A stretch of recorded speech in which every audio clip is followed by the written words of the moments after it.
right? This is gonna be one of those another hear me out videos. Okay, listen, so your grandparents were raised your parents to survive. Your parents raised you to be safe and capable. And now we're out here trying to raise kids who know how to feel.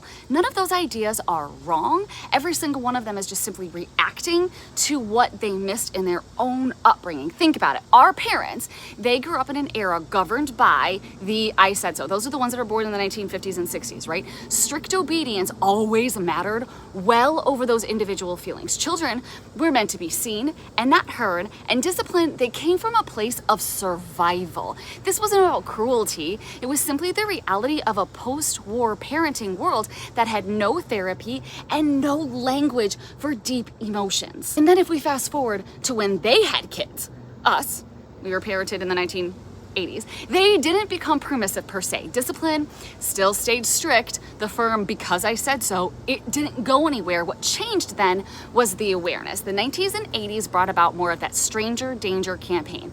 Good touch versus bad touch. We were the first generation that had real conversations about bodily autonomy, right? We were taught to be polite, respectful, and obedient. Feelings still got minimized, right? We always heard the stop crying, you're fine, don't be dramatic.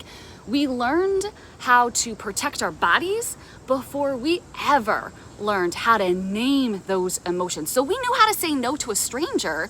We just didn't know how to say that I'm struggling to our own parents. The reality is many of us learned to perform fine long before we ever learned how to process what wasn't okay. But now, again, let's fast forward. Now that we're parents, we have made a whole new set of promises, right? We have sworn to our kids that they will always know what feelings are. Feelings are valid, and they will never have to guess whether or not that they are loved. We will have access to that mental support early on. So we research every single milestone. We practice gentle parenting and constantly narrating emotions. Those are all pieces of our own childhoods that were left out. And now our grandparents thought that our parents were too soft. And now our parents think that we're far too permissive. And the uncomfortable truth out of all this is that our own kids someday will sit on a therapy couch